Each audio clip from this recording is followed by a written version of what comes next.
This is episode 33 of the podcast. Uh, Bright and early in the morning. First thing every Wednesday. We are 33% of our 100 episode milestone. What does it mean to be a third of the way through?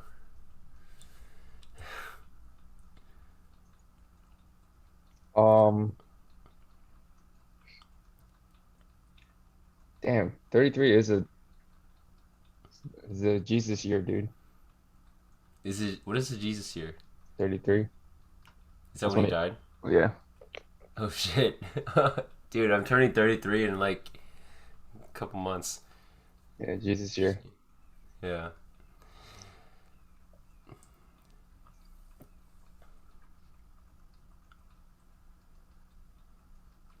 What do you want to talk about today, Steven? I don't know. But I'm actually kind of happy.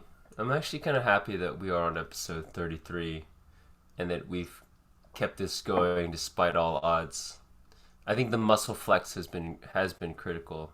I think Like getting the so. reps in? Yeah, yeah, and especially because like I don't know, we've had a lot of conversations throughout offline and stuff about what the heck are we actually doing here. Um, and I think a lot of times I had to try to make this podcast and try to spin it into all these sorts of different things to ultimately kind of come back to a place where we're just honestly just talking. Um, because the opportunity and the potential for it to become all these different things like still exists. But what was most important is that like we're creating that raw material through conversation, right? That like we're like it's like expressing itself, you know, on a weekly basis, and it is kind of funny even to think about like how sometimes we are like filled to the brim trying to like get stuff out, and then there's days like today where we're just like a little bit slower to the punch and just saying, hey, what is going on, what should we talk about? But nonetheless, I think it's an interesting experience. So Yeah, I do have. I think a lot of the stuff a lot of the ideas in my head, they come out in my. I journal every morning, and they come out in my journal. So there are a couple of things there. But like on Wednesdays when we have this podcast, rather than journaling, I just talk. So it's kind of like a journaling session, perhaps. yeah, that's a good way to put it. And so it actually makes me think of how. So actually, we were just talking for this podcast. I went to see Jordan Peterson talk last night in DC, and you asked me what I thought of it. And I mean, a lot of people are going to ask me what I thought of it, right? And we just did some quick napkin math, and I mean, the dude makes like 20-30K per. Oh no, no. 200 or the amount Oh, of tickets he 200. sells is 200 300K, I think, right? Oh, you're right. 100 average. Not, yeah, right. Yeah, like 230, 300K for like 100 location tour, right? And what's funny is that I've listened to a lot of his tour lectures before, like especially for his last book, and he prefaces it the same way every time. He every single time he puts all these disclaimers out. Like the dude is just straight improvising and just straight riffing. He's like, I'm just gonna talk. Like I'm just gonna throw these things out there. I have no idea where we're gonna end up after the end of it, right? And maybe in the past, because I was only watching his stuff on YouTube, like there was the benefit of watching his best material. But I mean, obviously, if you take a strategy like that, like you're not gonna hit every time. Um, but you're practicing something else, right? You're practicing like being in the moment at all times, and this is all to say that I think that yesterday was a bit of a miss for him, like just a bit too meandering. Like I just because like I'm like a Jordan Peterson super fan. I've like consumed way too much of this dude's stuff. Like I understood what he was saying, but if I knew in my head, I was like, if you hadn't listened to his stuff, there's like no freaking way you're gonna understand. This is gonna sound crazy. Like this dude is not explaining it at all. So anyway, this is all to say, I think taking on the risk of just kind of like free flowing through conversation, I think it's an interesting experiment in itself. You know, I guess that's the big experiment that we're doing here. If somebody didn't know who Jordan Peterson was, um, and let's say they wanted to go down a 3 hour rabbit hole, where would you have them start journeying first? Mm-hmm. What lectures, or maybe like, I don't know, his book, or is there a specific talk? Where would you send them? Yeah, good question. I think from his last tour, 12 Rules for Life. So I mean, his body of work is enormous, right? Been Harvard professor for a long time. Um, I think there's a handful of lectures from his last book tour, 12 Rules for Life, in which he tries to do the beginning to end of his philosophy, and actually succeeds in doing it. I think. Uh, so yeah, that's probably where I would start. I would start through like if you just go 12 Rules of Life tour on YouTube, there's gonna be ones that are in the million view counts, and I think those are a good place to start. I mean, of those, there's probably ones that are better than others, but I don't know off the top of my head. So yeah, there's one thing that's interesting, and maybe we can talk about as a springboard. Um, I thought that the reason why his talk yesterday wasn't so good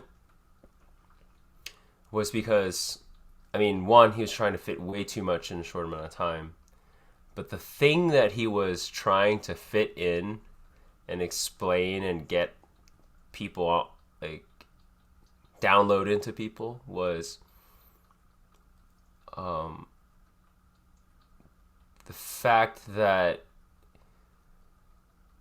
the invisible thing surrounding all of us that we constantly live in, breathe in, and whatever is religion.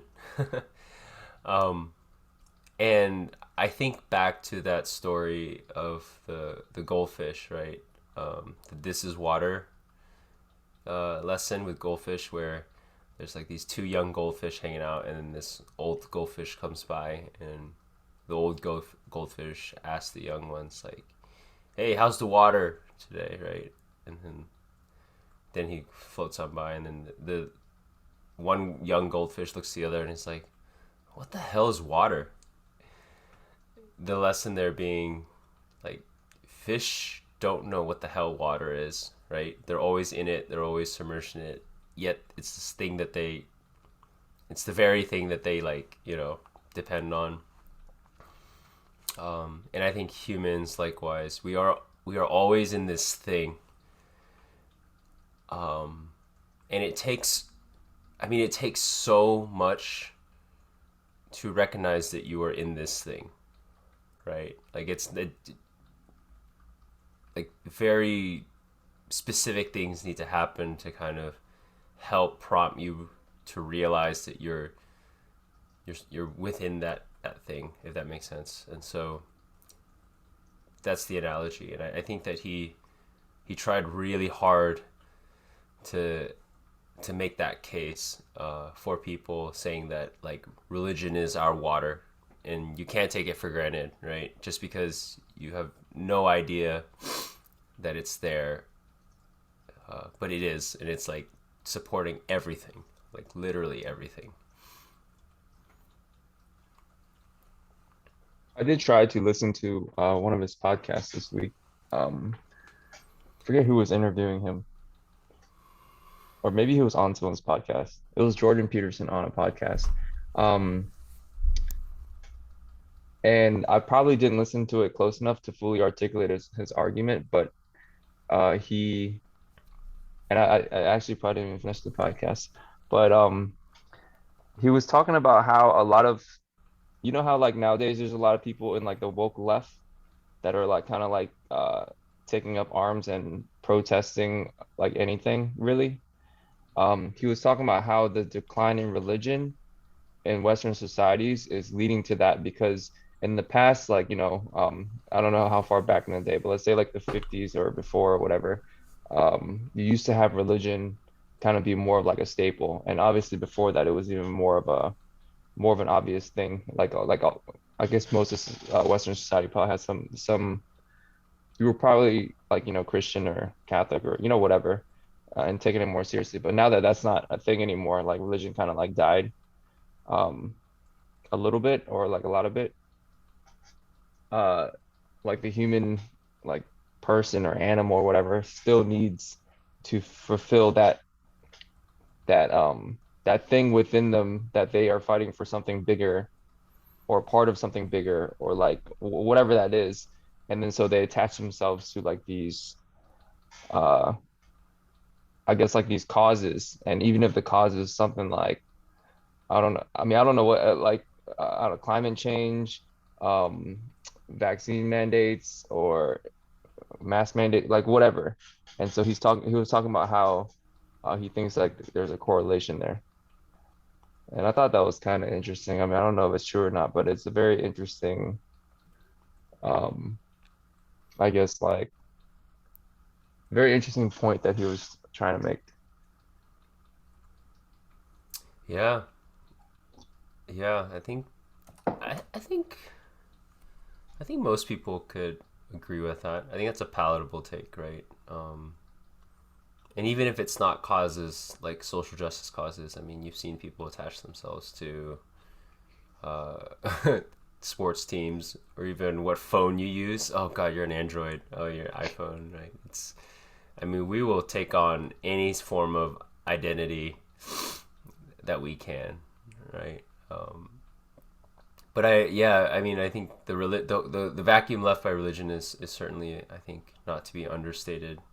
And that is coming from me, right? Like, who's like militant atheist in high school and stuff like that, and extremely secular, hyper rationalist, like science above all, you know.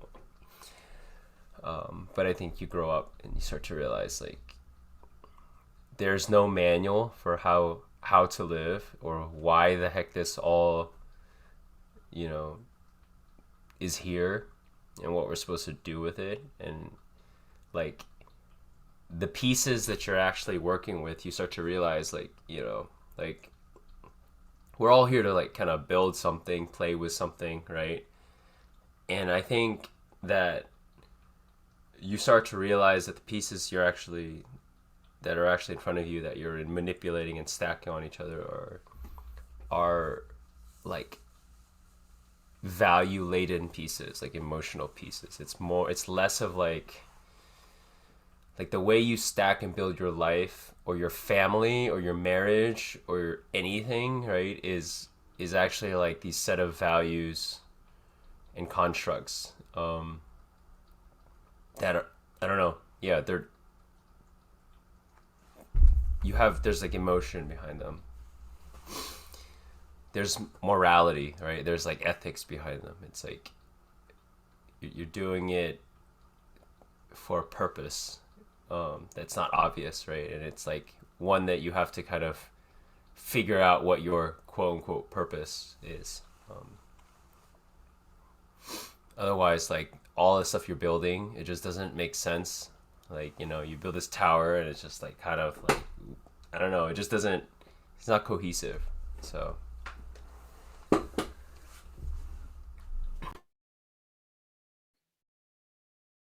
Yeah, the bricks of your life that you use to build your house have to make sense. Yeah, religion's interesting. If you think about also in the West, there's like no religion or not as much, but it's almost, I mean, it's like science is a religion, in a way. It's I think the reason that we were atheists, or I don't know if you're still atheist, but I mean, you said you're a militant atheist in high school, so I assume that you're less of a militant atheist now if you're still atheist. But it's not that not believing in religion, perhaps, but it's or whatever religion that was prescribed to you, but more so believing in science above all else. So there does have to be something that you believe very strongly that's underlying the whole belief system, right? Is that how it kind of works? It's like science as Mm-hmm. a belief. Um, and then because of science, because this is true, so God probably doesn't exist because science. And I think the West has that as an underlying like base assumption for most people. Like science is true, 100%. So based on that, all this is and this, as opposed to maybe in the past it was more so, hey, the number one thing is like God exists, and then everything else is on top of that. Mm-hmm. Mm-hmm. Mm-hmm. Yeah. Well, and I think what's great about our talk right now, because it's actually making a lot more things clear to me in terms of what Jordan Peterson was talking about yesterday. But like, you have to also ask yourself, like, I mean, there's always this frame of you know, like looking at things in the beginning versus the end, right? Like, what's the goal of the thing? And I mean, the goal of science, you could say, is like pretty conservative, right? Like, science is a very conservative methodology, very conservative like thing. It's just like, hey, we're just gonna like slowly, incrementally over iterations, like add to this agreed upon set of facts. And the goal of science is understanding reality, right? Um, but it doesn't really tell you what you should do with these facts or anything, right? It's just like what is, and there's no ought to it. And then religion is also trying to understand reality, but it's like understanding human reality. But the goal of religion is whatever you want to call it: freedom, salvation, enlightenment, heaven, rebirth, right? It's like transcendence. Like, and from the outset, this frame says that, like, it's shooting for something like that, right? Um, and so I feel like even out the gate, like the frame you choose is like depending on what it's trying to solve, right? It already sets you up in a way. And I think humans often also have like natural inclinations to pick one of those things either, whether they know it or not, right? I don't know. I'm just gonna maybe throw this out there. Like, you and I have always been like super curious, right? Maybe that's always been the case, and so like our aim, objective, inclination has always been like to keep asking these questions. Eventually, you're gonna exhaust the material world of science, right? You're gonna run out, and I mean that. I think that's kind of where we find ourselves now in the stuff that we like to talk about, which is what's after that, right? And maybe not. Well, I don't know. It's a question for you, actually. You know, if there's like truth, like all of this inquiry in search of truth, and there's all of this inquiry in in search of freedom, salvation, what have you. Like, what does that mixture kind of look like for you Um, in terms of your motivation? I mean, I like the way you put that. Well, science is incrementally understanding the physical environment and I guess like the physical reality that we all share. Uh, that I think that's why science can be so absolutely like, hey, like this is a law. Like, we've observed the law of gravity. Things fall to the earth every single time you try to drop it. So that's a law. Uh, and religion is more so the things that science can't even touch. Like when you start trying to figure out what consciousness is, like where that comes from, when does like life start, like in a baby or a fetus even? When does consciousness like inject itself into there, and when does it like kind of like leave, and where does it go? Um, and what happens after it goes and stuff like that. I mean, you can't. It's not like a human body is like a beaker, and you can measure like when consciousness fills it up, and like what amount of consciousness do you have left as you get older, and such. So I think religion, fucks with these things that science can't even touch, in a way. And it's interesting because I think you can very easily get into some sort of a debate where it's like obviously religion or spirituality can't be absolute about things in the same way science can. It's almost like apples and oranges, like not exactly that analogy, but it's almost like in science you can measure things, like the stuff that the questions that we're asking, um, spirituality or religion to answer, it doesn't can't be measured. So if it can't be measured, how can you I don't know, create laws around it or absolutes? I mean, you probably can't. Um, Not yet, at least. I mean, I don't know if there'll ever be a way in the future to measure consciousness and just know, like, exactly when consciousness like enters the the cell or whatever, or like what happens if you can, once when someone passes away or something like that. Or um, I don't know where I was going with that, but what was your original question? Yeah. So my original question is like, so I think what I'm trying to do by asking this question is essentially saying, if you take this concept of truth, right, and that all of these systems are all essentially pointing themselves toward finding the truth, right? I think actually you could pick any kind of system and like that humans like take on for themselves, and it's like that's the goal. We want to get as close to true as possible. But then there's like there's like that scientific material truth, and then there's the truth of like, let's just say like, yeah, salvation. Like, I mean, most religions promise that, like, right, you this is how you become free and saved and whatever. And I mean, what are your feelings on that personally, you, right? Like, I'm just curious. This is a personal question. Like, what motivates you more, like, or what, how has that changed for you? For example, I'll just say straight up, like, when I was young, to the atheist Ben, like, I didn't really care about like salvation and heaven and all this. Like, that stuff didn't mean anything to me. I didn't feel like I had anything I needed to be free from, right? Um, I just wanted to like really understand the world. That was like the only thing. But that changed. So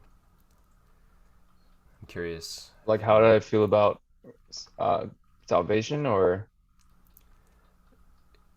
Yeah, yeah. I mean, or like a system, like, religion. Like, how do you feel about religion now relative to before, right? Like, where the end goal of religion, like, whatever you think the end goal of religion is, right? You put whatever you think that is. Like, what? How does that goal feel to you nowadays? I'm Or actually not sure what the end goal of religion is for me, because I'm not religious. I mean, I wouldn't be able to answer any questions about uh like Catholicism. I mean, I grew up Catholic, uh, but then obviously in my 20s, I became an atheist, probably at the very beginning of my 20s, because I was like, oh, this is bullshit. Um, uh, I think for me, okay, when I speak about religion and spirituality, it's more like it's more so like the things that science can't touch is like consciousness. Like how do I even know that you're like a conscious being? That's, I mean, it could just be me that's conscious, and then like I'm just imagining all my friends and all that shit. Like, you know what I mean? Like I don't know like how consciousness hooks up to my body, what it does in terms of like where it came from. Like, why the fuck are we even here? Like, why am I like every few days I have this thought where I'm just like, isn't it interesting that I'm having an experience at all? Like, what the hell is this? Is this some sort of like video game that I'm hooked up to somewhere else? Like, is yeah, this a simulation? Like, I don't know, but I can't stop it, and and I don't know what happens. Um, or I don't know how I got hooked up to this thing, but here I am, eating a kava bowl in the middle of a meeting, like, trying to, just like I guess live or whatever the case is, right? So, um, I think religion helps people answer that question in a way. But I think spirituality is kind of like just like kind of sitting there thinking about it by yourself and kind of like what the fuck is this consciousness shit? Like where did it come from? Like what is I don't know, like a lot of times like when I meditate, I think that's what I'm doing. I'm just like sitting there like just quiet as fuck, just pointing my attention directly inwards to wherever that consciousness came from in the first place. And man, I have no idea if I'm answering your question at all. But I'm not religious. Um, but I do think I probably qualify for being spiritual, whatever that is, but I don't even know what that means, honestly. Yeah, yeah. No, I think that does. I think I got the download there, and if I could restate it, it feels like you do weigh yourself a little bit more on the just the truth seeking side of things, like understanding what the hell this is. Um, so going back to the philosophical framework of is versus ought, right? So I feel like you're more on the is side, like this is what is, but I do think religion does a good or tries to also answer the ought problem, whereas science doesn't try to answer the ought problem at all. Like science doesn't tell what you should do, what you ought to do, right? It just tells you what is. Whereas religion starts to say like, this is what is. Don't think too much about what is. Just take it for what it is, and then this is what you should do, right? This is what you should do, and for what it's also interesting to think that science has been around in the relative scheme of things for a very short amount of time. If you think about it, science actually hasn't proved itself in terms of if you measured like things across like on a broad time like long time scale um, but religion has persisted for so long, and arguably it's like, I mean, if you actually examine religious texts, they have, I mean, a lot of them tell you how like to run like your economics, right? A lot of religions have things that are just ways to keep a nation together. Um, and so there's a lot of prescription there, and it has like I think lasted for a really long time. And it also has I think baked into it like altruistic tendencies, right? That's a interesting one, which is to what I think we all know that humans by nature, yeah, there's some bad apples, there's some psychopaths amongst us, but like by nature we're mostly like cooperative and altruistic. We're social animals. Like we are inclined to work together. But science doesn't really have much about that, right? It's like, hey, don't lie to each other. Why shouldn't you lie, right? Like why should you tell the truth? Why, like all that kind of stuff. But religion's like, don't lie. Lying is so bad. And that's also what you would tell your kid, right? But you're like, why am I telling my kid not to lie? Like I should tell him, like maybe I should tell him or her, like, hey, let me teach you how to lie.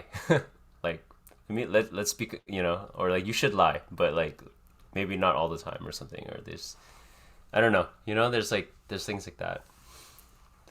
The commandments, if you will. Don't sleep with your neighbor's wife, right? Like that's one of the 10 commandments. Or don't covet her. You know. It's like, It's yeah, religion. Well, let me think. Um, I didn't know we are gonna talk about religion today. I didn't come I didn't prepared. either. To be fair, to be fair, I didn't. We can talk about anything. We can steer it any way we want. I like your cup, by the way. Thanks, man. I'm not. it's not a it's definitely not a bad thing that we're talking about religion. I just didn't know this is where the journey would take us. Um, when you were talking about how religion is by nature altruistic and it's like ways to keep a nation together, like there's stuff in there about that type of thing. I was thinking about like the constructs that are the most I guess like the most widespread constructs that control the most like humans, if you will. Like how like your family has a construct, like you, your mom, dad, and your sister, and there's probably some pretty powerful um like familial constructs that helps build the lens by which you experience the world. And then there's like probably like a construct with, oh, I'm a Vietnamese American, so you experience the world a certain way. Oh, I do Muay Thai, now that you identify with somebody that's a Muay Thai boxer, you experience the world a different way. And then like it's like you identify with different groups through these constructs. And I've always found that found it interesting. It's like, hey, what's like the biggest construct? Like what's the construct that the most humans I like actually identify with? Um, I feel like we've talked about this somewhat before. And then if you think about it, there's like the idea of like the state you live in. Oh, I'm from Virginia or I'm from DC, whatever. But then there's a nation, like I'm American. But then like religion is like this even bigger overarching construct um than even nations, I think, in a way. So you think about I mean you think about this huge construct that envelops um like billions of people. I guess not bigger than nations in the sense that like obviously the construct of China is bigger for a lot of people and probably influences people a lot in that manner, but bigger like I mean but it's still like a very massive construct that's just like kind of like there for a lot of people. Um, and it's interesting to me because like okay, when you're like when you read like a lot of like spirituality books and stuff like that, yeah, some of the questions is like whether or not we're interconnected, like the, like does a cell within a body understand that it's part of like the body? And humans in general, like I mean, are we part of something? Like I don't think a cell probably understands, oh, like I'm part of like this thing called hack that's like conscious and like walking around and doing whatever he can to make it so that all the cells in my body like do well. Like this whole entity here, this consciousness or whatever. But like within the using that metaphor for one cell in my body and my entire body, like we are one human on this earth with the entire earth, and there's like obviously billions of humans and other organisms and stuff too. um are are we that one cell, and then is there like a greater consciousness where like all of us are like a part of that we're not aware of? And I think I don't know, maybe religion is one of those things where it's kind of like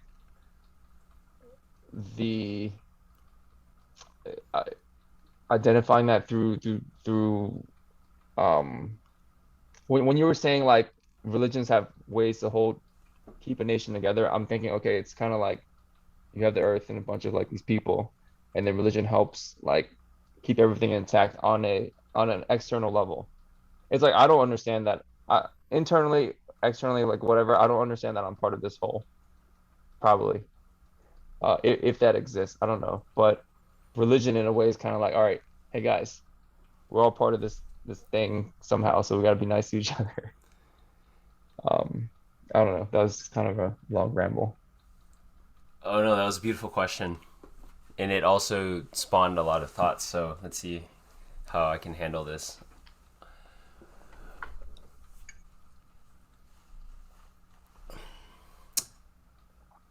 So,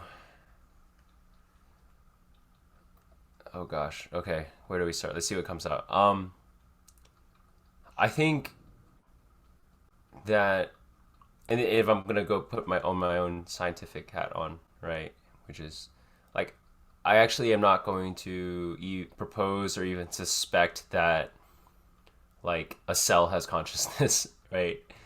Um, like a cell is having like this like individual subjective experience of being a part of like Stephen or Hack, right? I do think I do think as you traverse out upward through that, and you start to look at other animals, and then you kind of arrive at us, that you start to get closer to that being true. And I think that's where humans, and that's what makes us so unique, is that I think we can poke at that screen, and just be like, hey, what's on the other side of this screen, right? Um, and I think, again, yeah, from a purely like physics perspective, when you talk about dimensionality, like we are weird in that we live in 3D space and we can perceive like 4D space with time, right? We have like a loose grasp on time. But we don't even actually really live in time in a way that like I think a real 4D being would. In a way, we like have these weird notions of like past and present, and baby and death and all that stuff. But if you're right, like if you did a massive zoom out on the macro, and you looked at humans, like a lot of these things, they would compress down to seconds, right? Like, oh, dinosaurs were here for 1 minute, and Hackensteven here for like 1 micro thousandth of a second, But anyway, I'm gonna leave that one there, because I'm gonna park that one there, just because I can't talk too much about that. I'm not as well read. But as far as like the biggest construct, when you said that, I think the first thing that came to mind is like just our biological impulses. The biggest construct is probably protecting a baby. Like, I don't know, right? Like, I mean, if you ever saw a baby, no matter who you are, you'd be like, oh man, I gotta protect that baby. That the baby needs my help. Now, that hasn't always been true, because somehow I think it's a very strong impulse. Yet, there are baby killers out there, and patricide, where it's like, that's not my baby, so I don't care about that baby. But I, like by and large, I was gonna say that I was watching one of those nature is metal things on Instagram, yeah. and there was this fucking hippo, and it was like trying to trap like this baby hippo. Because obviously like he's trying to be the alpha, so he had to kill like the other alphas like baby one. So he was like just straight up drowning this hippo in this water. It was crazy. But yeah, you're right. Aside from hippos, I agree with wholeheartedly. I think we hit our uncomfortable laugh. Like, what's the title of this podcast moment? And it's baby killers or something. It's okay Killing when a hippo hippo does babies. it. Yeah, dude, the animal kingdom. There's some crazy infanticide. I think that's the pretentious word for baby killing. Out there, it's pretty intense, because, I mean, the primary construct is get your genes forward, right? Like, pass on your genes, even if you have to kill off like others of your species to do so. But then I think for certain species, they have a different strategy, where it's like, oh, the best chance for my genes to go forward is actually to work together and potentially help, you know, other people's genes. So, I think the title of the podcast will be "It's okay when a hippo does it." yeah, that's a good one. It is interesting, right? Yeah, like the moral responsibility we assign to like how conscious someone is. Um, like people are taking an insanity pleas, right? It's like, hey, this person's not of mind. Hippo is obviously not of mind. He's an animal, and therefore he or she's not united by that construct of not killing babies.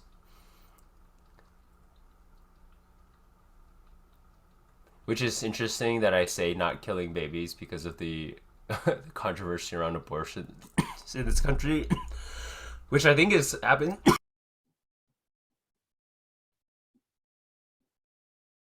It's like happening right now, right? I think Texas is going through some abortion stuff, but It's interesting to think how animals evolve over time with constructs. Because, you know, with humans, obviously at some point they were like, all right, we have to agree. If you don't kill my baby, I won't kill your baby, and it's better for everybody. Like it doesn't matter if you're alpha or I'm alpha, but we just got to stop killing babies. And anybody that doesn't agree with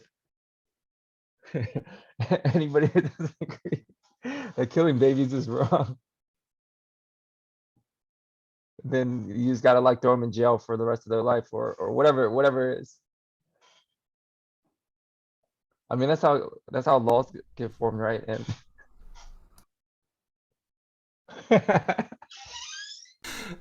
dude, jail is a great concept too.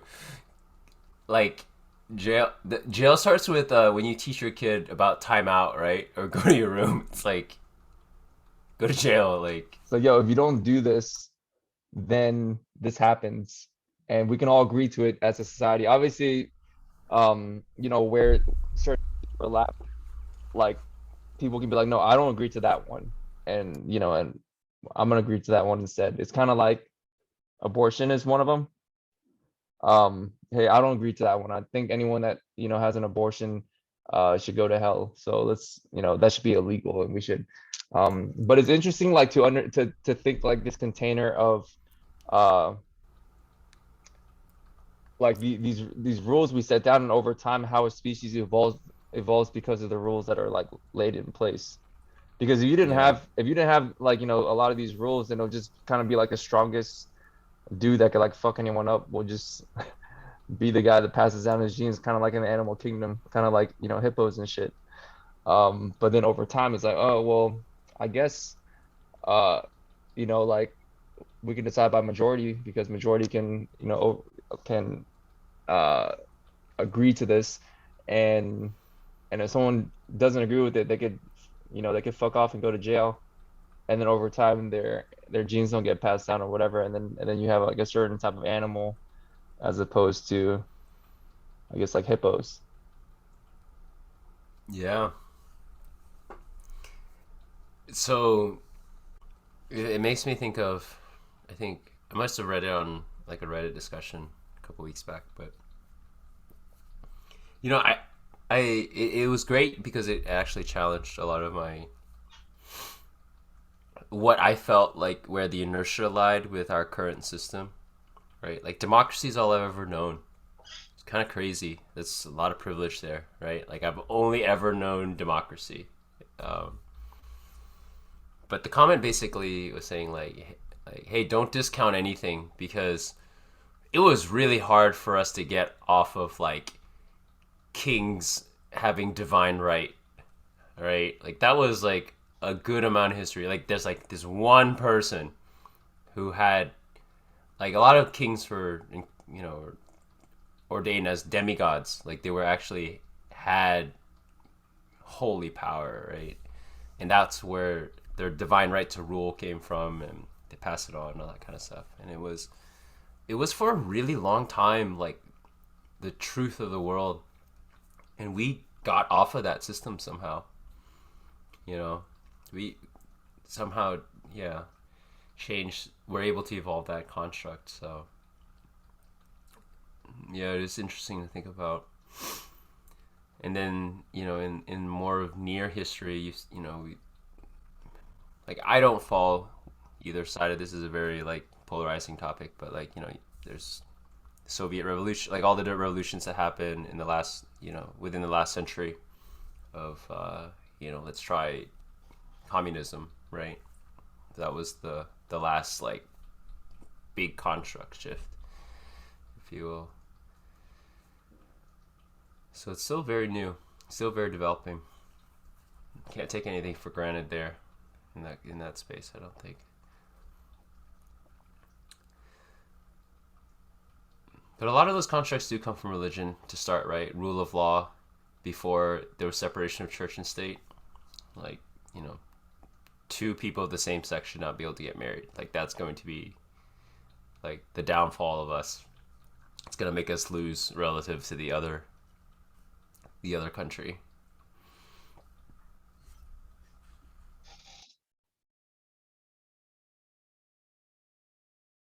It's interesting to think about. Um, it's like the constructs that you were born into, like you were saying, like democracy, something that we're born into. It's just like a given. It's like, hey, this is the system.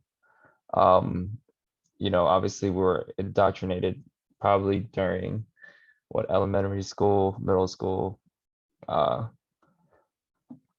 yeah, high school even. And I don't know if you ever went to like Boys State, um, but definitely Boys State is this thing where it's like, yo, like, see that flag right there? If you needed to, you should die for that shit. Um, and it's interesting because it's like an evolution. Like it's like you go from, somebody didn't just wake up one day and was like, oh shit, democracy. You had to be like, hey, yo, no more kings. Like, let's do this one. This one's better. And so it's not like humans woke up with a blank slate one day and someone was like, oh, this is the best system. Let's go about it. Um, and I'm just imagining like, if the system were to evolve, then it has to like, I mean, we're not starting from zero. I mean, there's billions of humans already. So it has to be something that everyone kind of agrees on it. And obviously you can't get a billion people to agree to like a single thing. So anytime there's like any type of change like that, there's gonna be like a lot like the motherfuckers that don't agree against the people that do agree. And then, obviously there's like probably bloodshed and like war and stuff like that. Um, I wonder what the best system would be if everyone just like went to sleep and woke up and forgot everything. And then some dude was just like, all right, guys, since none of you guys have your memory, this is how it is. Like this is the system. This is the best system for everybody. Whatever that is. Um, and there's like a lot of thought experiments around that in terms of like, okay, if you were born into like society tomorrow, what would you want the rules to be? Like what rule would you agree to? Like obviously, like if you were rich, you probably like now, you probably, oh yeah, it should be low taxes for anybody that has over $1 billion. That'd be great. But obviously it's because you're very biased and you're in a position of power and you want to keep your power.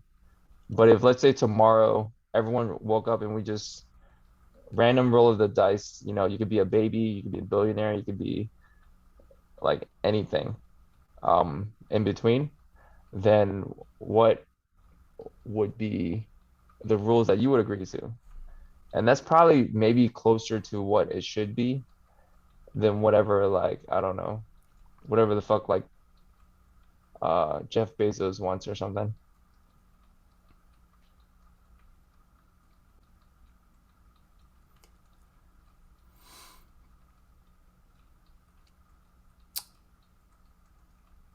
Oh man, yeah. I think I'm gonna have a cop out answer. You know, I think that what the founding fathers put down at the time of the Constitution's writing is pretty damn close. Like pretty damn close. Um, which essentially boils down to this, which is there needs to be a mechanism of change within whatever system that you have that allows itself to update itself, right? But it can't be so like sporadic or happenstance that um you like sacrifice like what was already there, like the status quo, right? And I think that I think that they were pretty close. Like when they had these debates around, like, hey, this can't be a direct democracy. Like we have to have layers in between. There has to be all these checks and balances. Like the American government is designed to be inefficient by nature. Like it's meant to be slow. It's meant to be conservative. Um, that's my understanding of it. So, and I think that I mean that's not a statement to current day. I think it's evolved past what they imagined. But I think if you're starting laying down like like that first iteration, first couple iterations. I think they got pretty damn close. So Isn't it interesting to think about the American system, and government and all that stuff and individual rights and everything that we've grown accustomed to. It's like it's just like, hey, this is my right, this is my right, and stuff like that. But then during the pandemic, I know it was super interesting to watch to see how like different states handled it, um, like within our country. But then when you go look at a different country like China, and they have like you know like what 1.5 or 2 billion people over there, and they were literally just like, all right, everyone go the fuck back in your house. Don't We're gonna fucking throw your ass back in there. And it was literally just like they do not like watching that shit on YouTube or Instagram or whatever. Like China does not fuck around. yeah, And it was just kind of and you remember like the early days of the pandemic, like in February or whatever before it started popping off over here. And there were like videos popping up on YouTube, and it was just like the streets in whatever province in China that this popped off in. It was just like closed, and then people were just going around like uh I guess there were like people that work for like the state going around throwing people that had symptoms into like cars and just like taking them off and throwing them back into their houses and stuff.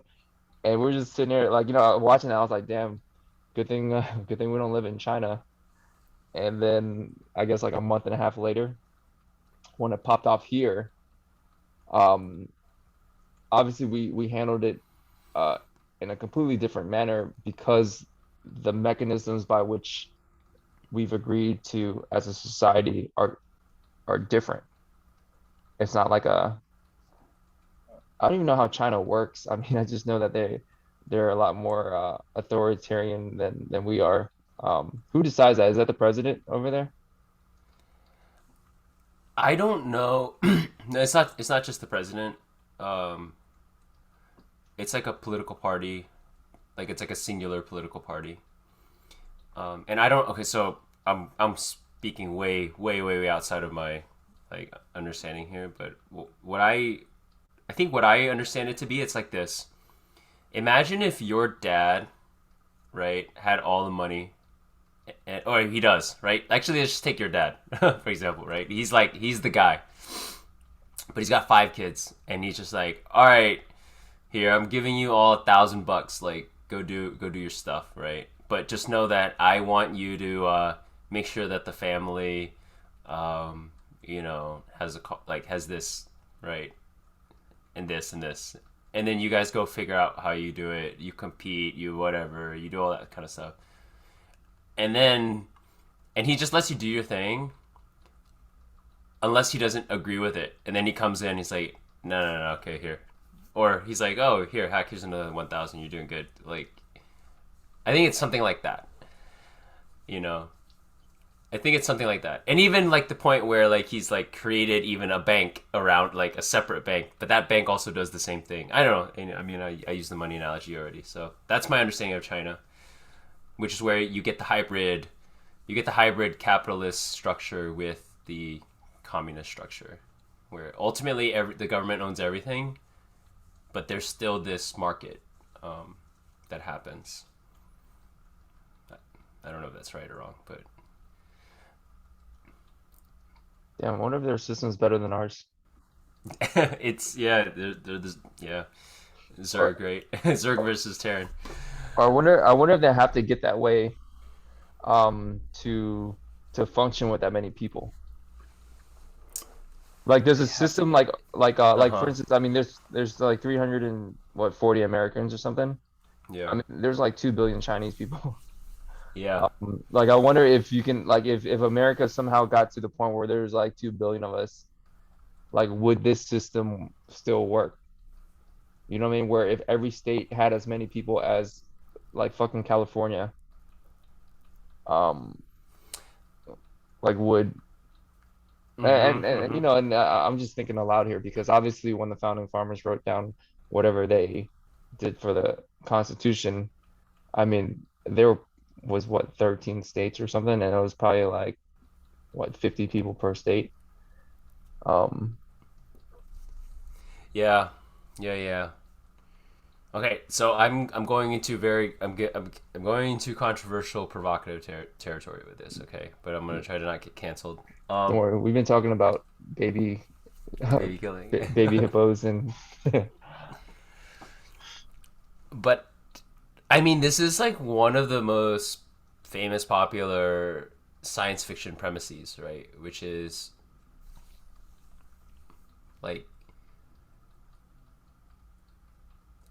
everyone has a certain role and a certain aptitude and a certain capacity, and we all fall into this somewhere, right? Like some people got to be the leaders.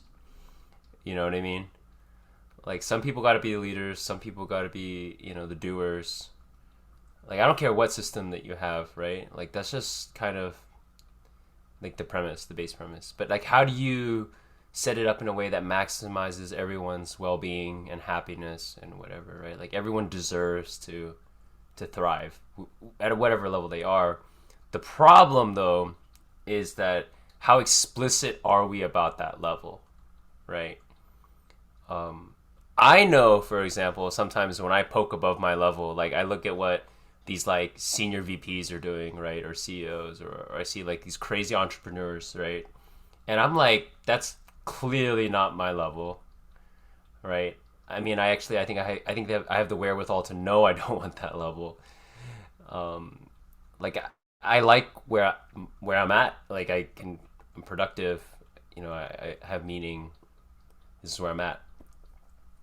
Um, and so I think that that problem obviously multiplies when you have more people, and therefore, like,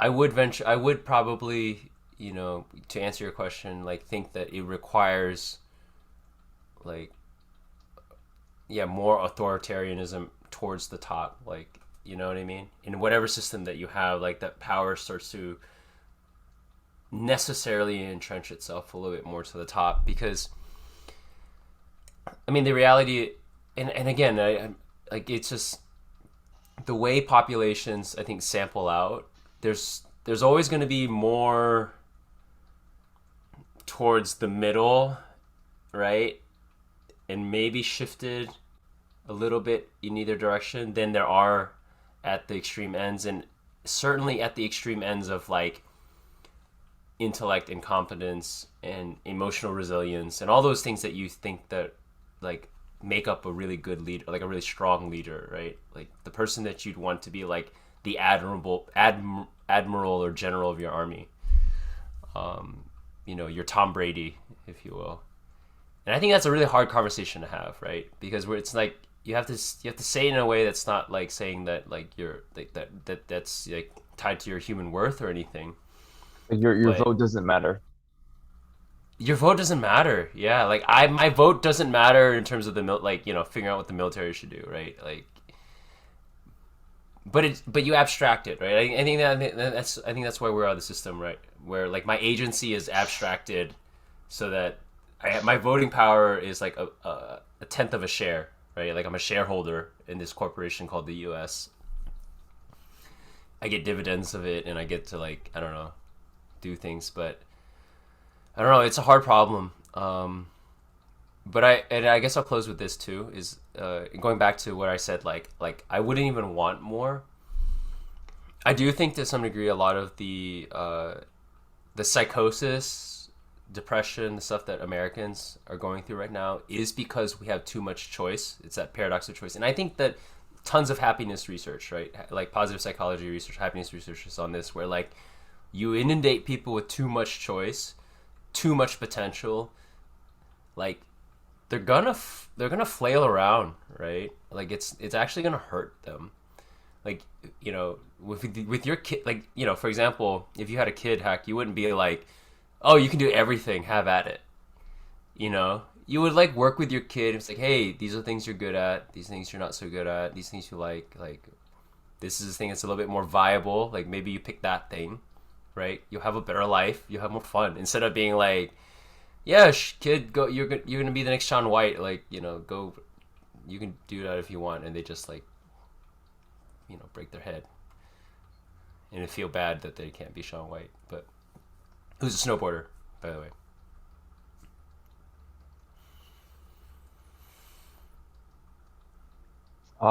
Yeah, dude, paradox of choice. Yeah, imagine telling somebody, "Hey, your vote doesn't matter." We should let this guy decide. He knows more than you. And you're like, Yeah. "No, fuck that. I don't want to do that." And uh, then it's like, "Well, we already agreed to as a society, so I'm gonna throw your ass in jail now." This is those moments where I I wish we were back in that time before ethics boards were around, and you just took a mass of children and just run this experiment like they used to do. It's like, hey, little Joey, your vote doesn't matter.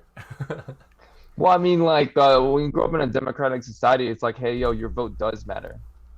I mean, it's part of like the political propaganda too. It's like, "Yo, your vote matters," and that's why you have to spend it on Bernie Sanders or I don't know whoever the fuck Donald Trump or Joe Biden. And then when the guy goes up there, for 4 years, there's like, "Oh, look how badly he's fucking up. Wasted your fucking vote. Now vote for us next time." You know what I mean? Because your vote has to matter. And I mean, ain't no, there's gonna be no political guy that wins when he's like, "Yo, your vote doesn't fucking matter. So just give it to me, all right?" At least I'm being honest with you. So your vote matters. Um, yeah, politics are Your it. opinion matters too. That's what Twitter. Go to Twitter. Let us know your opinion. Your opinion matters. Put it out there. Yeah, if you think about if you think about how far we've come, um, in America at least, and then like now there's things like Twitter. Holy shit, man. I can't imagine.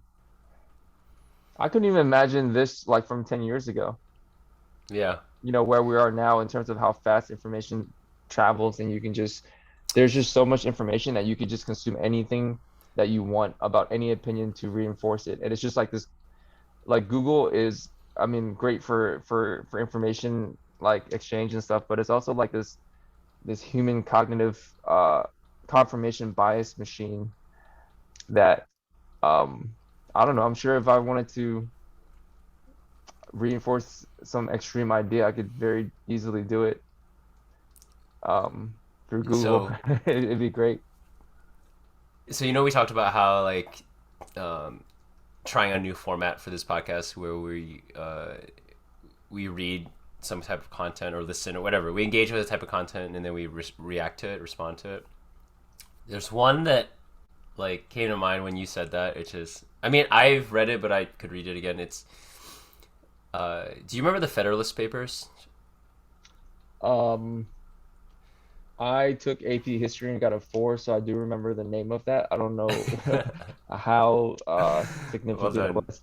Yeah, yeah. I mean, so basically, what it was is just back when they were figuring out this government, I mean, there was a lot of contentious debate and lots of different conventions to figure this out, and Federalist Papers are essentially uh, yeah, this publication. But a lot of the founding fathers who were participating in the debate would write these you know pieces for or against certain things, but they would use a pen name or they would be a pseudonym. They would write it anonymously, right?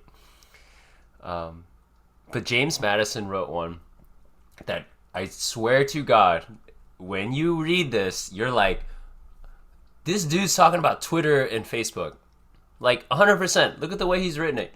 But he's writing it at a time where things were delivered by horses, you know, where it had to be printed and then physically handed to somebody.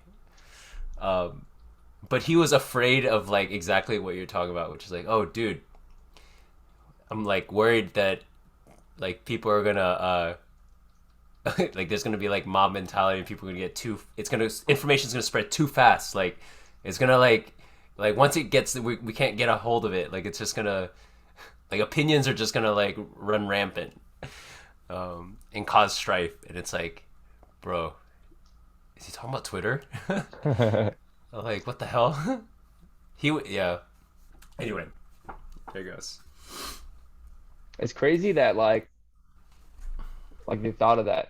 But I guess like within a smaller system, you could probably see more of that.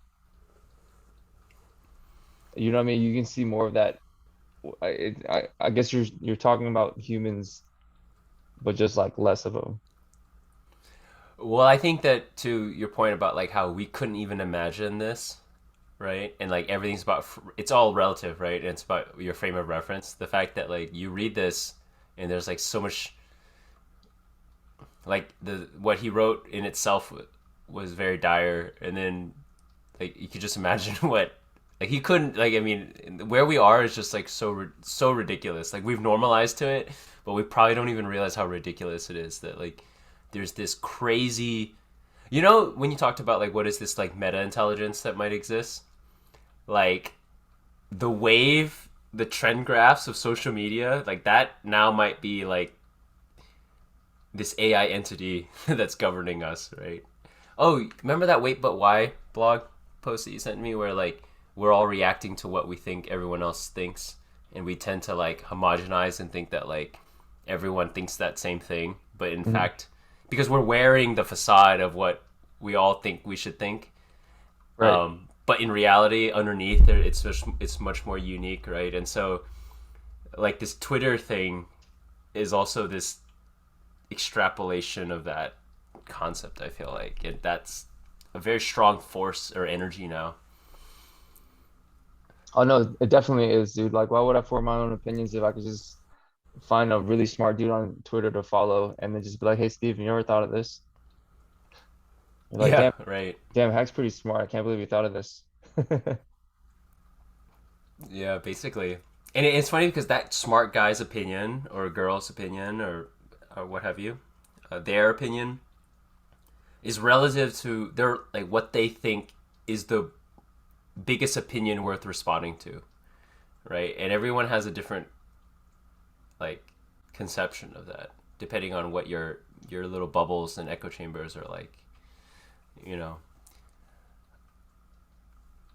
It's interesting if you think about how ideas spread, um, almost like a virus, just because like we're so affected by like constructs and stuff and humans in general, and you can like and like the thing that the force that binds us together is like the agreed upon like invisible constructs that we fuck with.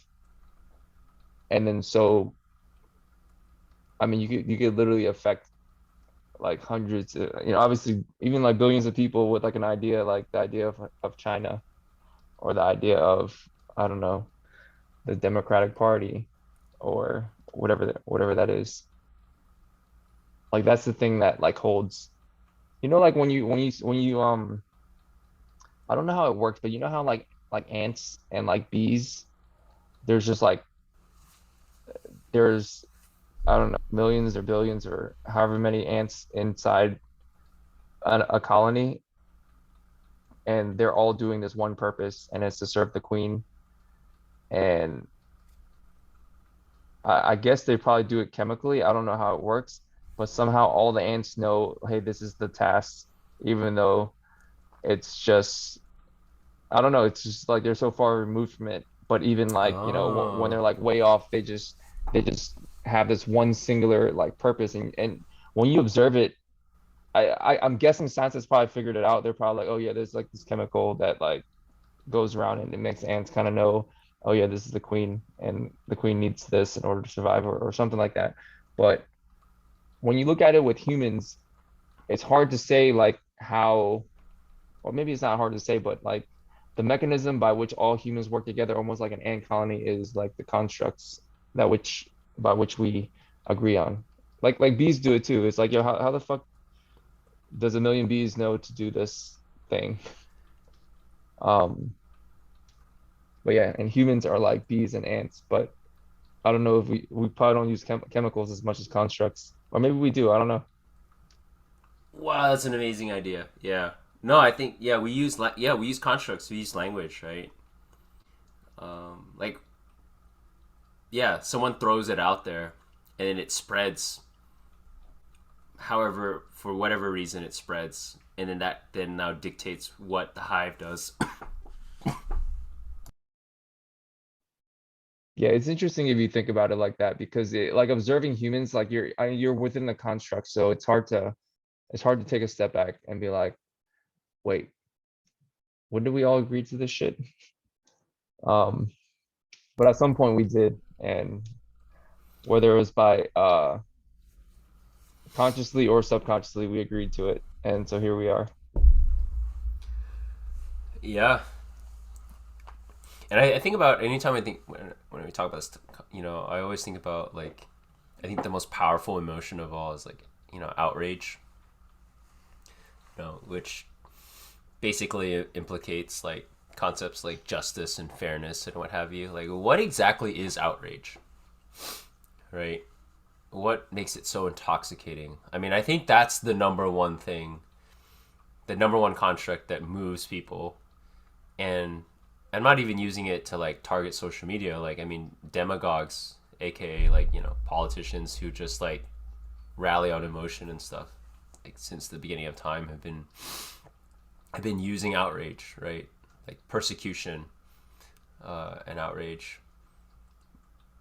But that's probably the number one like chemical indicator, if you will, chemical propellant. The constructs come first. It's like if you believe this thing, and then when you see this thing happen, then you're like, oh shit. Like, I mean, obviously it's more than just like a controlled reaction, but like Yeah. based on what you believe when you see something, then you're like, okay, that's fucked up, or the other way around. Or is it like I wouldn't even have to like I probably wouldn't even have to have a construct that yo baby killing's bad for me to see someone fucking up a baby and I'll be like, yo. Mm-hmm. So there's probably I don't know, I wonder how correlated they are in Yeah. terms of like which came first. I mean, obviously like the emotion to protect the baby did. But then like let's say we all agreed, okay, it's uh I don't know, maybe ugly babies you can like I don't know, like punch them once in a while or something. And then if I saw that, I wouldn't be as mad. I don't know. Yeah. Yeah. I mean, nature versus nurture, right? I think we all start from a ground zero of evolutionary biology. Careful not to go too far on it, but you know, I think actually it's funny you bring up ugly baby because that's another taboo subject. Very taboo. I was thinking, the word taboo actually came up in my thoughts reading the other day, and I was thinking about like, because we've been talking through like what exactly it is that you and I talk about all the time, or like, and on that nature of uncomfortable laughs. I feel like there are people who like are predisposed to poking at taboos, right? It's this thing that society is like, yo, we don't touch that construct, you know, like that one's like sealed off. Like we already figured, like that's you don't touch that construct. But like, why not poke it, right? And that's where things are kind of, because I don't know, it can be interesting, but I mean, yeah, I think like we've also always struggled to define genetic fitness in different ways, and like there are measures of that govern everything we do. Like we like symmetry. Like for some reason, we just like things that are symmetrical, right? We like symmetry, and especially so in people, right? Um, we also like novelty, like, and this is where I'm getting at, where some of the top models in the world, right?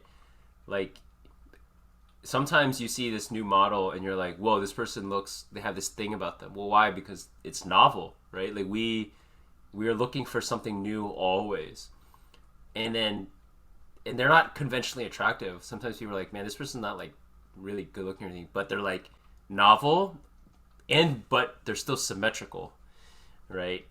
Like you can't be novel but not symmetrical. But when you hit those two things, like this person is now like the top paid supermodel, the next hot thing. Um, anyway, I diverged from the point, but this is all to say that yeah, these things are very arbitrary. They start from some kind of, I think, genetic base, and then we start to we morph them into all sorts of things, like thin people, tall people, buff people, androgynous, effeminate people, right? Masculine. Like, it is interesting.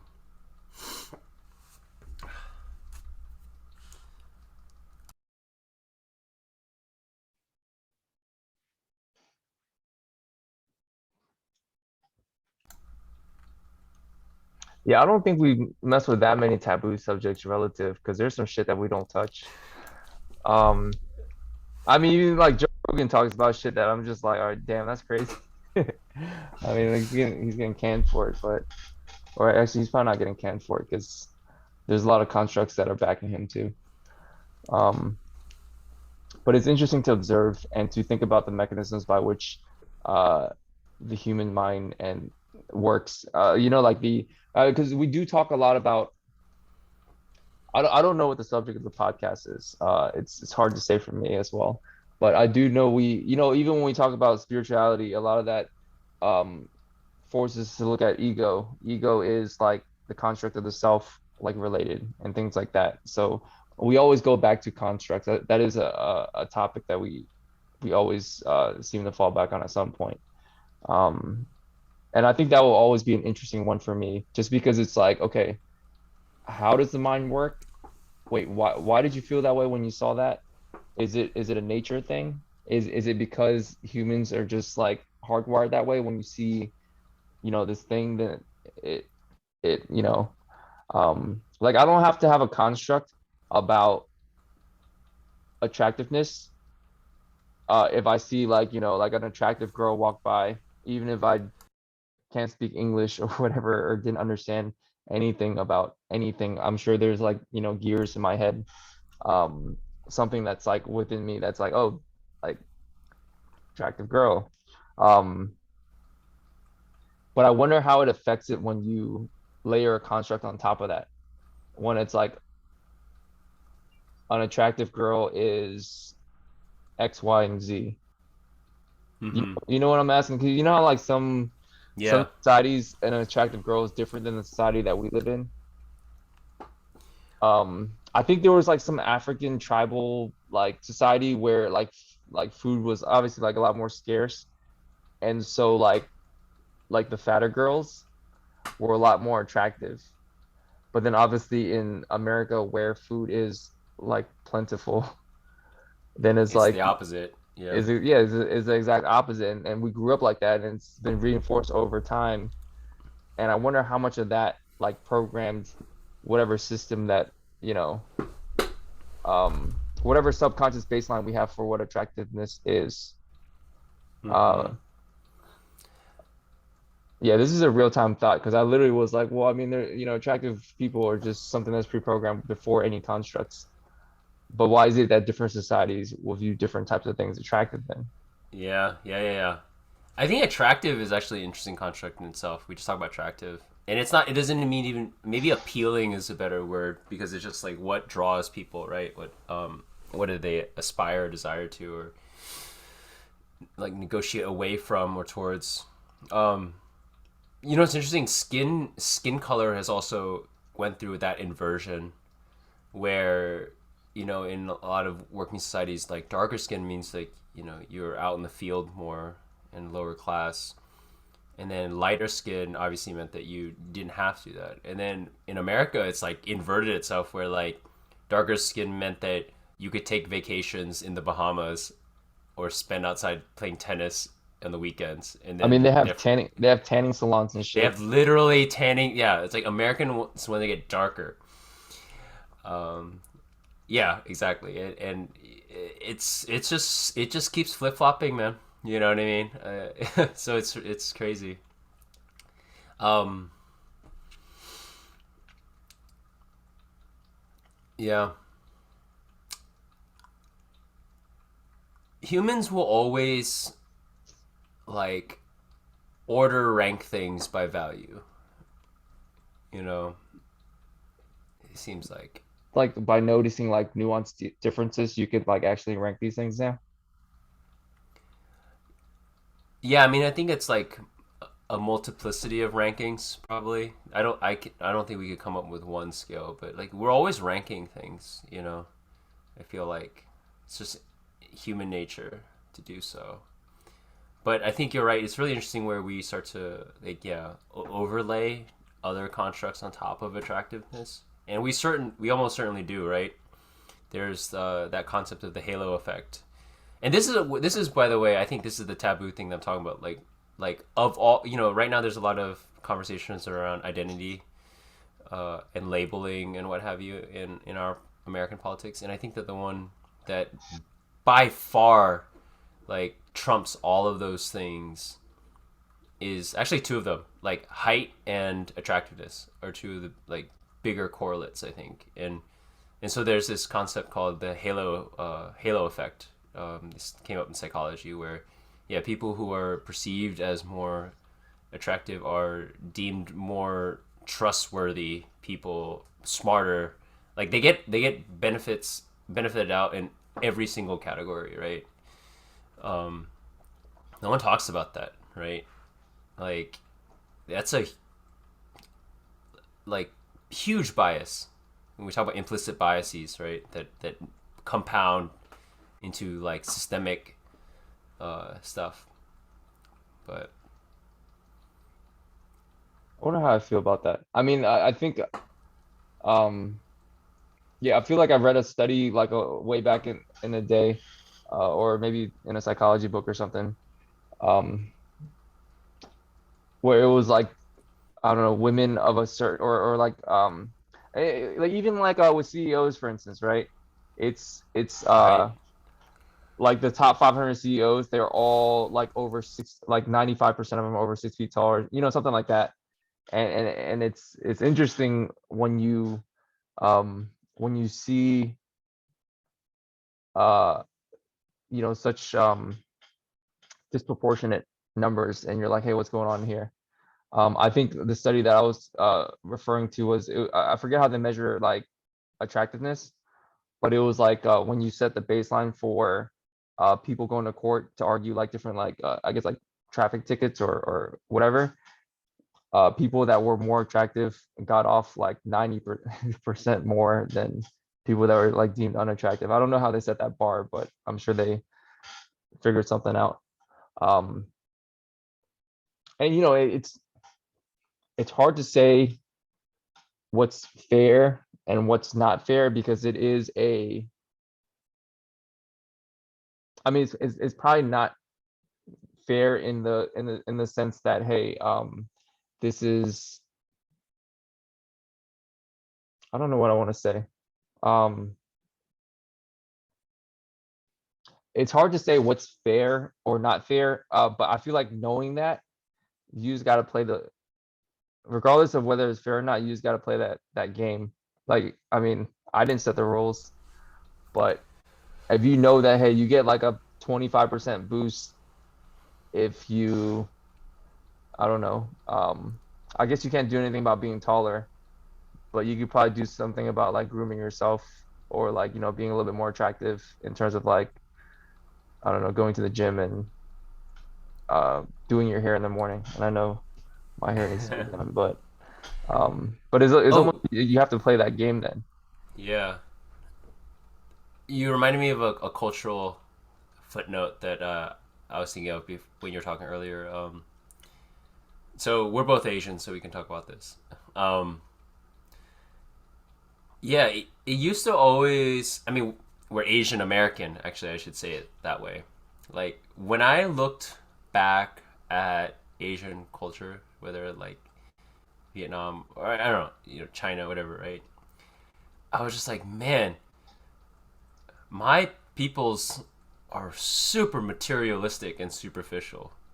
Like they care a ton. Like I'm talking about I've encountered people who have their own face as their phone background. Like, you know what I mean? And and then I remember reading something about how the reason for that is because in Asian cultures, it's really important that you put your best foot forward at all times, right? And that like you putting yourself together, like that and make like constantly checking yourself is not for you.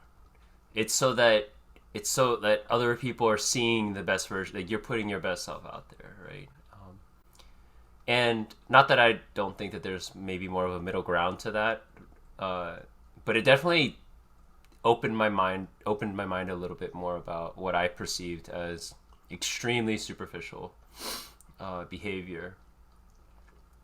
Um, and so that is interesting too, like on attractiveness and what an individual carries the like in terms of controlling that. Um, and the other thing I wanted to touch on your last comment was I think this is like a paradox that we encounter in a lot of things where in order to if you want to go get like if you want to overcome this thing, you don't do it by like tensing up or applying more pressure, right? It's just about observing it, like just like your thoughts, right? Like the more you try to push them away, the stronger they're going to stick. Like it's just about observing. And so with bias, with bias and all these things that are perceived as unfair in society, like yeah, we can't do anything about it. And actually I think that it's a fallacy to think that we should try to like wipe away our differences and equalize, right? Like we're all different. Like that's literally what makes humans awesome. Like we're all super super different. But like celebrating those differences and being aware of those differences and where they like make us better. Like I might be better than you at this thing. You might be better than me at that other thing, right? And we just got to figure out how to like highlight all of those things rather than make it so that you're just as good or I'm just as good as you at that thing that you're good at. Um, and that this is very idealistic, by the way. I don't have an answer for it. Like it's very like blue sky. Like oh, we could only set up society where everyone gets to do what they're good at. Um, that'd be great and all, but you just kind of have to like kind of just be open to it. And one last thought, I promise. This reminds me also of like media sources, right? Where people say, "Oh, that media source is biased. Oh, they're biased. They're biased." Like, yeah, this is actually something that's talked about in journalism and literature. Is like you cannot remove bias. Like you try your best to remove, like you try to do your best, but like you don't try to actively like wipe it completely clean because then you are no longer true and you're just like hiding or obfuscating things, right? The only thing you need to do with your bias, honestly, is just acknowledge it. Like, like, hey, just letting you know up front, these are my biases.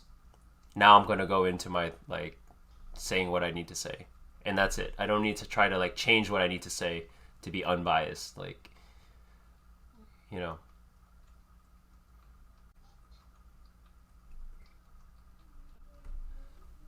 I wonder if there's a way to um how like constructs often or are oftentimes subconscious, but even though they're subconscious, it directly affects how you experience the world.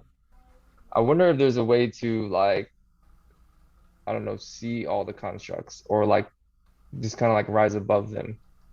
Not that that would be a good or a bad thing, because I mean maybe it's better that all these constructs are just built in subconsciously. I mean I don't know, but it'd be interesting to know which constructs affect us the most and such. Because how some I've noticed it's interesting. I've noticed especially with people that have differing beliefs than me, like something will happen and then like there's like outrage, and I'm just like, yo, that's just what happens.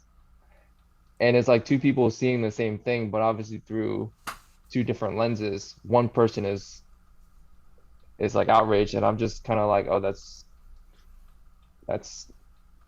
like, I mean, what's there to be mad about? Like you didn't expect that. yeah, And I don't know, it's like can you consciously change your constructs? Um, even the subconscious ones. And if you could, then which ones would you pick? Uh, I'm asking these questions. I don't have any answers. yeah. I mean, the easiest thing that comes to mind is just putting yourself in unfamiliar environments, right? Like that's probably the best way to challenge what you don't know. Um, which I think travel is super important, right? Like going to another culture will challenge a ton of your subconscious beliefs and values. Um, that's got to be one way to do it.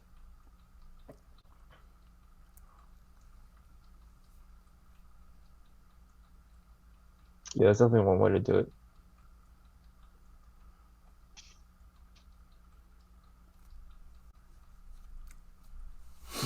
You just go to Burning Man for a week. That'll probably fuck up some constructs. Yeah, it would. I don't know. It definitely would. I'm taking for granted how far along I am. Like someone who's never been is yeah, their contracts are gonna get blown apart. I'm like, yeah, no, Burning Man's great. Like, what are you talking about? And I was like, oh no, if someone has it, like, if someone was like uninitiated, it would be. Yeah, that's a good yeah, that'd be funny. It'd be funny to think about people you wouldn't bring to Burning Man and then just like Bring them. just bring them anyways. What if that was like one of our what if that was our weekly challenge where we invite somebody to a thing we know they won't like And then just watch them and just yeah. for our personal enjoyment. It You actually know, is kind of funny since like I try so hard to fit people to like, which is why sometimes I do more of my own thing because I'm just like, oh man, I wonder if this person will like this. Yeah. dude, I feel bad for people that actually go to that shit. I'm like, yo, people go to shit they don't like. The fuck? Because I would never think to do that, but I know they're like, for instance, I know Z self-sacrifices a lot. So like he'll go to some shit even if he knows he doesn't like it. Um, even if like, because he's like, oh yeah, I told him I'd be there, and I'll be like, yeah, I told him I'd be there, but I mean, I thought about it, and I don't want to be there anymore. But Z would just go and tank that shit for a few hours, and I'm just like, damn, that's crazy, dude. Just, I mean, don't get me wrong. There's certain things I go to where I don't want to be there, but Sure. the degree by which I do that is not as wide as others. Yeah, yeah. You could probably get Z to go to Burning Man. I feel really bad about that one though. That's pretty intense. Yeah, That'd that's be pretty intense. out of his comfort zone. He'll Yeah, probably go just to confirm the fact that he never wanted to go in the first place. yeah, yeah, yeah, yeah. There's plenty of things along the way. Like I just got back from a snowboarding trip. There's some people who didn't really like, didn't really want to be on this, like, busting their ass learning how to snowboard. You know, Oh, like not wanting to snowboard, but like being snowboarding is pretty painful. dude, Z was there for that too. I was there the moment when he gave up snowboarding for life. It's just funny. Yeah. I felt bad. Um, damn. Do we have a weekly challenge this week? I kind of need to go back to the last week's one because I didn't really do that one too well. Oh yeah, being early. I mean I'm not sure if that one was set up best for It like should be. your success. It needs to be more specific for me, perhaps. Yeah. Like go to one thing 30 minutes early today. Mm-hmm. Like that'd probably be better than, hey, just be early to everything. 'Cause obviously, I'm not good at that. Yeah, yeah, yeah. What should this week's be? Should it be? I mean, I could redo the one that I fucked up last week, or we could go to one thing we really don't want to be at. Oh my god, no, I'm not doing that one. I can't take that one right now. I mean, I think yeah, do the one. Uh, yeah, I don't know. I don't know what the weekly challenge should be. Let's look up the list real quick.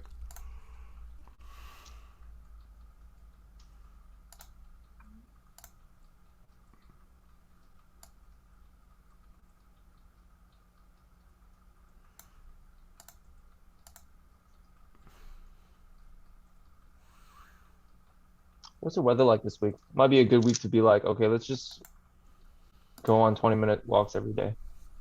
Oh yeah, Weather's that's been not nice bad. lately, but I'm not sure what it is this week. It's 70 today. Oh shit, a 70. Oh, it's raining the next 2 days. But that might not be a bad thing to go on a walk when it's raining. When it's Walk in 30, the rain. it's like 36 degrees outside though. Oh Maybe we jeez. get maybe we can save that one for later.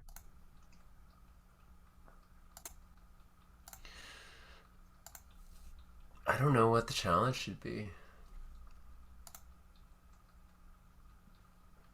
7 day fast. Fuck that.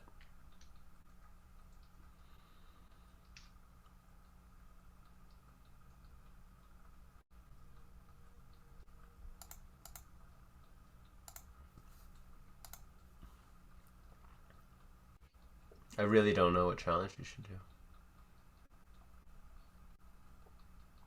How'd you do on the being early one? I did well. I did well on that one. I don't. I kind of was able to solve that one somehow a while ago. Just because I don't know, just so late all the time. We could do order shit off menu, never order. We could do one that's not on the list too. I made this list in like 4 minutes. Throw away your cell phone. That'll probably help me be early. Oh, there's one that's kind of interesting. I think Tim Ferriss had this one where it's like always be the first to like smile at somebody or notice somebody or recognize, like, just you're always first, like, even if it's like a stranger or a cashier or whatever. I don't know, you're just like the first one.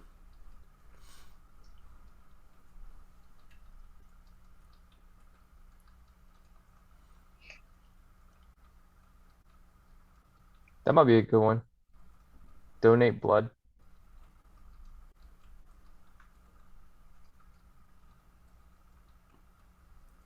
What did you This one's gonna be hard for me because I'm traveling this week on Saturday. Oh, you going to San Diego? LA, flying in and out of LA, but gonna go down to San Diego in the Oh, middle of nice. it. Yeah. So Okay. I'm not sure what we should do. Should I wrap this though? let's wrap it. Let's wrap it. We'll figure it out and yeah, Okay. provide. All right, hang on, let me